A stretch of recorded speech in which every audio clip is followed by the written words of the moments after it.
آتے ہیں بحث کو، ہمارے پاس 15 منٹ ابھی باقی ہیں، کم سے کم وہ پرابلم سٹیٹمنٹ جو ہے وہ واضح ہو جائے۔ ہم جانتے ہیں کہ علماء کا اس وقت جو رائج معاصر نقطہ نظر ہے دینی مذہبی حلقوں کا، اور جس کو وہ بنیاد بناتے ہیں آپ پہ اعتراض کی، وہ یہ ہے کہ قرآن مجید کی سورہ احزاب میں اللہ تعالیٰ نے یہ بتا دیا ہے کہ خواتین جب گھروں سے نکلیں گی تو انہوں نے اپنے جو دوپٹے ہیں، اپنے جو سر کی اوڑھنی ہیں، ان کو اپنے چہروں پہ گرا دینا ہے۔ اس سے اخذ کرتے ہیں پردے کے احکام۔ تو یہ بتائیے کہ آپ کی بنائے استدلال کیا ہے، یہ جو ایٹیکیٹس آپ نے سیکھے ہیں، اور اس حکم کو جو سورہ احزاب میں ہے اس کو آپ کیسے دیکھتے ہیں؟ یہ بڑا اچھا سوال آپ نے کیا۔ میں اس سے ذرا مزید پیچھے جاؤں گا۔ سورہ احزاب کو سب سے پہلے سمجھنا چاہیے کہ اس سورہ کا موضوع کیا ہے۔ یعنی یہ پوری کی پوری جو سورہ ہے، آپ اس کو دیکھیں میری تفسیر البیان میں، تو اس میں جب تفسیر میں تعارف لکھتا ہوں صورتوں کا، تو میں یہ بتاتا ہوں کہ پوری سورہ کی فضا کیا ہے۔ یعنی پوری سورہ کی فضا یہ ہے کہ رسالت مآب صلی اللہ علیہ وسلم اور مسلمانوں کے گھرانے، ان کو باقاعدہ ہدف بنا لیا گیا ہے کہ اب ان کی اخلاقی ساکھ سوسائٹی میں مجروح کرنی ہے۔ ٹھیک، یعنی رسول اللہ صلی اللہ علیہ وسلم نے جو دین ہمیں دیا ہے، اور ہمیں شکر گزار ہونا چاہیے اس ہستی کا جس کے ذریعے یہ دین ملا، جب وہ دین کو بیان کر رہے تھے، جب وہ یہ جدوجہد کر رہے تھے، جب وہ لوگوں کو اس کو پہنچا رہے تھے، تو ایسا نہیں تھا کہ میری آپ کی طرح کسی میز پر بیٹھے ہوئے اطمینان کے ساتھ پہنچا رہے تھے۔ ایک بڑی کشمکش برپا ہو گئی تھی، اور یہ کشمکش ایک انداز سے مکے میں برپا ہوئی۔ آپ جانتے ہیں کہ اس میں کیسے کیسے ستم توڑے گئے، کس طرح کے اقدامات کیے گئے، خاص طور پر کمزور مسلمانوں کے خلاف کیسے لوگوں نے ان کو ستم رانیوں کا نشانہ بنایا۔ جب رسالت مآب صلی اللہ علیہ وسلم مدینہ میں تشریف لائے ہیں تو وہاں اہل کتاب تھے، وہاں بہت سے لوگ وہ تھے جن کو بعد میں قرآن مجید نے منافقین سے تعبیر کیا۔ یہ جتنے لوگ ہیں ان کی طرف سے طرح طرح کی سازشیں ہوئی ہیں، اور سب کی قرآن مجید نے تصویریں بیان کیا۔ یعنی وہ کوئی قصے کہانیوں کی بات نہیں۔ حضور کو اذیت دینے کے لیے آپ دیکھیں ایک مسجد بنا ڈالی گئی جس کو قرآن نے مسجد زرار کہہ کے یہ کہا کہ اس کو ڈھا دیں۔ اس مسجد کو، چھوٹی سی ایک بستی ہے چند ہزار کی آبادی کی، جس میں وہ لوگ موجود ہیں کہ بظاہر وہ مسلمان بنے ہوئے ہیں۔ سیدہ عائشہ کے اوپر جو تہمت کا واقعہ بیان ہوا ہے، یعنی آپ کبھی دیکھیں کہ کوئی سلیم الطبع آدمی اس واقعے میں تہمت نکال سکتا ہے؟ نکال لی گئی۔ تو ایک ایسی فضا تھی کہ جس میں پہلے حملہ کرنے کی کوشش کی گئی، باہر سے حملہ آور بلائے گئے، رسالت مآب صلی اللہ علیہ وسلم کی اپنی ذات پر حملہ آور ہوئے، آپ کو گھروں میں بلا کر آپ کے اوپر پتھر گرانے کی کوشش کی گئی۔ اس طرح کی بے شمار چیزیں ہوئیں۔ آخری یہ دور ہے جو 4-5 ہجری کے بعد آیا ہے، جس میں ہدف بنایا گیا کہ اب اخلاقی ساکھ ختم کر دینی، اور اخلاقی ساکھ ختم کر دینے کے لیے آپ کے گھرانے، آپ کی بیٹیوں، آپ کی بیویوں، اور جلیل القدر صحابہ کی جو بیویاں تھیں ان کو ہدف بنا لیا گیا۔ اب جب یہ ہدف بنا لیا گیا طرح طرح کے اسکینڈل بنانے کے لیے، یعنی پیش نظر کیا تھا؟ ظاہر دیہاتی معاشرت ہے، کوئی قصہ کوئی کہانی جو ہے، آپ بھی وہ واقعات پڑھیں جس میں سیدہ پر تہمت لگائی گئی ہے کہ گھر میں کیا صورتحال ہو گئی، حضور کتنے آزردہ ہو گئے، یہاں تک کہ وہ اپنے گھر سے سیدہ عائشہ ام المومنین سیدہ عائشہ وہ والدین کے گھر چلی۔ آزردگی کا یہ معاملہ ہو گیا کہ گویا میاں بیوی کے درمیان مفارقت تک نوبت آ گئی۔ یہ صورتحال آپ دیکھیں، اس موقع پر حضور نے کتنے رنجیدہ ہو کر بعض گفتگویں کی ہیں، بعض سوالات کیے ہیں۔ مسجد میں کیسا ہنگامہ برپا کر دیا گیا، یعنی ایک موقع پر جب آپ نے اس سے متعلق اپنے تاثرات کا اظہار کیا، آپس میں صحابہ کرام کے تبصروں کی نوعیت کیا بنا دی گئی، کیسے کیسے لوگ اس میں ملوث ہو گئے، ان کا ذکر کیا قرآن مجید نے۔ تو یہ صورتحال اور پس منظر تھا کہ جس میں یہ فضا بن گئی کہ رسول اللہ صلی اللہ علیہ وسلم کا گھر، آپ کی خواتین، ظاہر ہے ایک عام دیہاتی معاشرت ہے جس میں سب لوگ رہ رہے ہیں، یہ گویا اسکینڈل کا ہدف ہے۔ اب اگر یہ کوئی اسکینڈل بن جاتا، خدا نخواستہ جھوٹا یا جس طرح کا بھی تھا، یہ بن جاتا اور اس کی شہرت ہو جاتی، تو اس کا مطلب کیا تھا کہ اللہ کا پیغمبر جو ہدایت کا منبع ہے، جس کی طرف ہم سب نے قیامت تک دیکھنا ہے، جس کی دی ہوئی ہدایتی کے اوپر پوری انسانیت کو کھڑا ہونا ہے، اس کی شخصیت مجروح کر دی گئی۔ یہ اتنا بڑا معاملہ ہے جو اصل میں سورہ احزاب کا پس منظر ہے۔ یعنی سورہ احزاب جو ہے وہ اس مسئلے کو دیکھ رہی ہے کہ اب اس میں کیا کرنا ہے۔ پہلے تو یہ بنیادی بات سمجھنی چاہیے۔ اگر آپ قرآن میں تدبر، ہمارے یہاں ایک عام رواج یہ ہے کہ آپ نے قرآن کھولا، اچھا یہ پردے کی آیت ہے، اچھا یہاں یہ حکم دیا گیا ہے، وہ نکالی اور نہیں دیکھا کہ سورہ کیا ہے، پس منظر کیا ہے، بات کہاں سے چلی آ رہی ہے، اور بس بات بیان کرنا شروع کر دی۔ تو آپ پہلے تو یہ دیکھیں، اور اگر اس کا ذوق ہو کہ آپ اس سورہ کے اندر اتر کر جان سکیں تو اس کے لیے تدبر قرآن میرے جلیل القدر استاذ امام امین حسن اصلاحی کی ذرا اس کا مطالعہ کریں، آپ کو اندازہ ہوگا کہ کیا صورتحال بنا دی گئی ہے حضور کے لیے۔ اب اس میں ان آیات پر آنے سے پہلے کہ جس میں مسلمان عورتیں بھی شامل ہیں، آپ کو توجہ دلاؤں گا کہ خود حضور کے گرانے کے معاملے میں کیا ہو گیا۔ پہلا کام کیا ہوا، اب اللہ تعالیٰ دیکھیے اس کائنات کا خالق اس صورتحال سے نمٹ رہے ہیں۔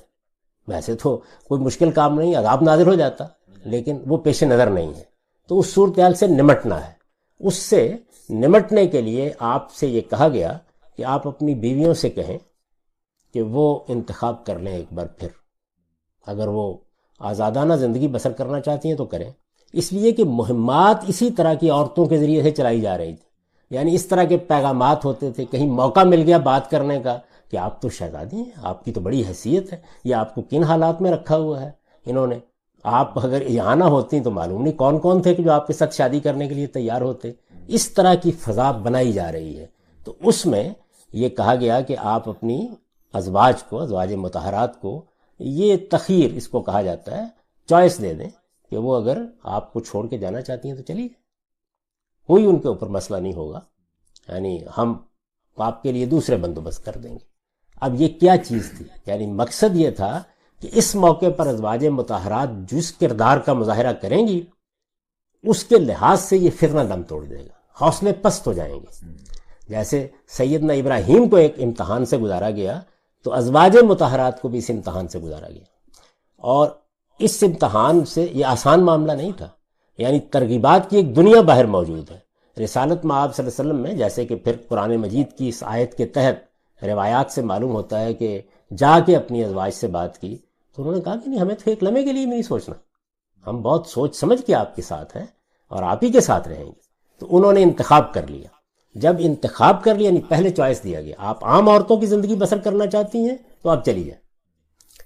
اگر آپ چلی جاتی ہیں تو ہم آپ کو اطمینان کے ساتھ خوش اسلوبی سے رخصت کر دیں گے، یعنی رسالت مآب صلی اللہ علیہ وسلم کے نکاح میں آپ نہیں رہیں گی، یہ آپ کو اختیار دیا جا رہا ہے۔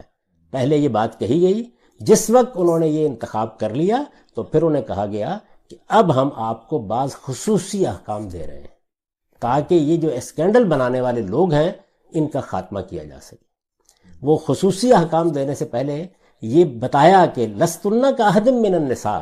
تم عام عورتوں کی طرح نہیں ہو، تمہاری حیثیت بڑی غیر معمولی ہو گئی ہے، تم پیغمبر کے ساتھ ہو تو اب پیغمبر کو تمہارے ذریعے سے اور تمہیں پیغمبر کے حوالے سے دیکھا جاتا ہے، تو اس لیے اپنی اس ذمہ داری کو پہچانو۔ اور دیکھیے اللہ تعالیٰ کا انصاف، یعنی جو چیزیں عام لوگوں سے مطلوب نہیں ہیں پہلے انہیں عام لوگوں کی زندگی بسر کرنے کا حق دے دیا گیا، اگر وہ اس وقت کوئی انتخاب کر لیتی تو عام زندگی بسر کرتی، لیکن انہوں نے جب پیغمبر ہی کا انتخاب کیا، جو عزت جو شرف ان کو حاصل تھا انہوں نے اسی کو اپنی سعادت سمجھا، اور سب نے بغیر کسی توقف کے یہ کہہ دیا کہ نہیں، اس کا کوئی سوال ہی نہیں۔ جب یہ بات ہو گئی تو اللہ تعالیٰ نے کہا کہ اب ہمیں کچھ خصوصی احکام دینے ہیں، اور یہ خصوصی احکام دیتے وقت یہ ذہن میں رکھو کہ اگر کوئی غلطی ہوئی تو جس طرح دوہرا عذاب ہے تمہارے لیے، اسی طرح سے چونکہ تم یہ زائد ذمہ داریاں اور پابندیاں قبول کر رہی ہو تو تمہاری ہر نیکی کا دوہرا اجر بھی، یعنی اس کی بنیاد ہی بالکل یہاں سے رکھی ہے۔ یہ رکھنے کے بعد رسالت مآب صلی اللہ علیہ وسلم کی ازواج مطہرات سے یہ کہا گیا کہ آپ اب حجاب میں ہوں۔ یہ اصل میں یہ ہے وہ جگہ جہاں سے یہ مسئلہ پیدا ہوا، یعنی ازواج مطہرات کے معاملے میں یہ فیصلہ کیا گیا کہ وہ باہر نکلیں گی تو اہتمام کر کے، اور اگر گھر میں ہوں گی تو وہاں بھی کوئی اسی طرح نہیں آئے گا۔ مسجد میں بیٹھنے والے لوگ بھی اگر کوئی چیز لینی ہے تو کس طرح آئیں گے، ان سے کہا گیا کہ آپ کو باہر کی سرگرمیاں بھی ختم کر دینی ہیں۔ اسی میں یہ الفاظ آئے وَقَرْنَ فِي بُيُوتِكُنَّ، تم اپنے گھروں میں وقار کے ساتھ رہو گی، وہاں نماز کا اہتمام کرو گی، روزے کا اہتمام کرو گی، دینی سرگرمیوں میں مصروف رہو گی، اور جو اللہ نے بڑی نعمت تم کو دی ہے اس کی تبلیغ کی ذمہ داریاں انجام دو گی۔ یہ ہدایات ان کو کی گئیں، ان کے لیے دائرہ مقرر کیا گیا کہ آپ کے قریبی اعزاء اقربا کے سوا کوئی اور گھر میں بھی نہیں آئے گا۔ رسالت میں آپ صلی اللہ علیہ وسلم کے گھر میں کوئی کھانے کی دعوت ہوگی، کیا ہوگا، اس کے بھی آداب مقرر کر دیے گئے، اور اس کے ساتھ یہ اعلان کر دیا گیا کہ آپ کے بعد کوئی شخص ان خواتین سے نکاح بھی نہیں کر سکے۔ جی رسالت میں آپ صلی اللہ علیہ وسلم کو پابند کر دیا گیا کہ آپ ان کو طلاق بھی اب نہیں دے سکتے، ان کی جگہ کوئی دوسری بیوی بھی نہیں لا سکتے۔ تو یہ اصل میں وہ خصوصی احکام ہے جو ازواج مطہرات کو دیے گئے تھے، اور یقیناً انہی کے لیے یہ لفظ استعمال بھی ہوا، یعنی وہ حجاب میں رہیں گی، اس کا اہتمام کریں گی۔ یہ احکام ہیں جن کو بعض اہل علم نے اس طرح سے سمجھا کہ وہ چونکہ اس پوری امت کے لیے آئیڈیل تھیں تو ان کو احکام دے دیے گئے ہیں، اور پھر ایک ایک چیز سے احکام مستنبط کرنے شروع کر دیے۔ مثلا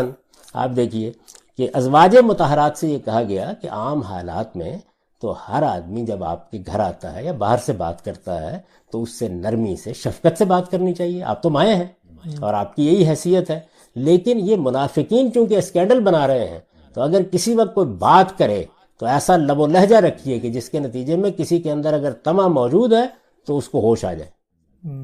اچھا، اب آپ دیکھیے کہ یہ کس پس منظر میں بات کہی جا رہی ہے، یعنی آپ کو معلوم ہے کہ آپ کے گھر پر کچھ لوگ حملہ آور ہونے والے ہیں اور آپ خواتین کو کوئی ہدایت کر رہے ہیں، وہاں سے کیا کہا کہ عورت کی آواز کا پردہ ہے۔ یعنی یہ آپ دیکھ رہے ہیں نا، یعنی ایک زاویہ نظر کی غلطی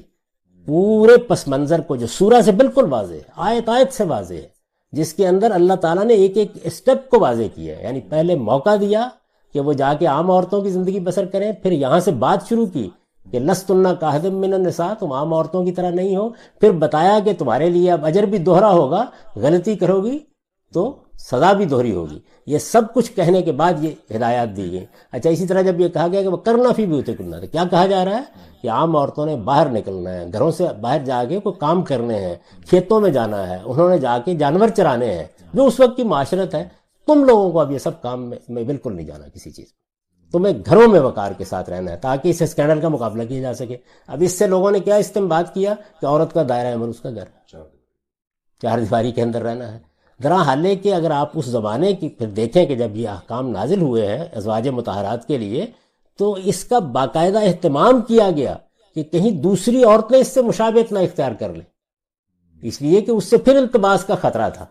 تو اس لیے یہ ازواج مطہرات کے لیے خصوصی احکام تھے۔ ہمارے جلیل القدر اہل علم اور محققین کی ایک بہت بڑی جماعت ہے جو ان کو ایسے ہی دیکھتی رہی ہے اور بالکل درست دیکھتی رہی ہے، یہاں تک کہ آپ شاہ عبد القادر، آپ کے پہلے قرآن مجید کے ہندوستان میں اردو کے مترجم ہیں، ان کا 2 لفظوں کا حاشیہ دیکھ لیجئے، انہوں نے بھی یہ بات اسی طریقے سے بیان کی ہے۔ لیکن پھر ان کے بعد ہمارے ہاں کے اسی مذہبی پس منظر میں، یعنی جب علمی طریقہ نہیں رہا چیزوں کا، تو یہ جتنی چیزیں ہیں مولانا سید ابو اللہ صاحب مودودی جب ان کو بیان کرتے ہیں تو وہ وہی کام کرتے ہیں۔ یہ دیکھیے، یہ آواز کا پردہ ہو گیا، یہ آپ نے گھروں میں دائرہ عمل طے کر دیا گیا، یہ تمام چیزیں ہو گئیں۔ جبکہ اس پس منظر میں رسالت میں آپ صلی اللہ علیہ وسلم کی ازواج مطہرات کے لیے یہ خصوصی احکام دیے گئے، ان کا عام عورتوں سے کوئی تعلق نہیں ہے، اور یہ جس پس منظر میں دیے گئے وہ میں نے آپ کو سورہ سے واضح طریقے سے بتا دیا ہے۔ بہت بہت شکریہ غام صاحب، ہمارے پاس یہاں وقت ختم ہو رہا ہے۔ سورہ احزاب کے اس پس منظر کے بعد وہ جو آیت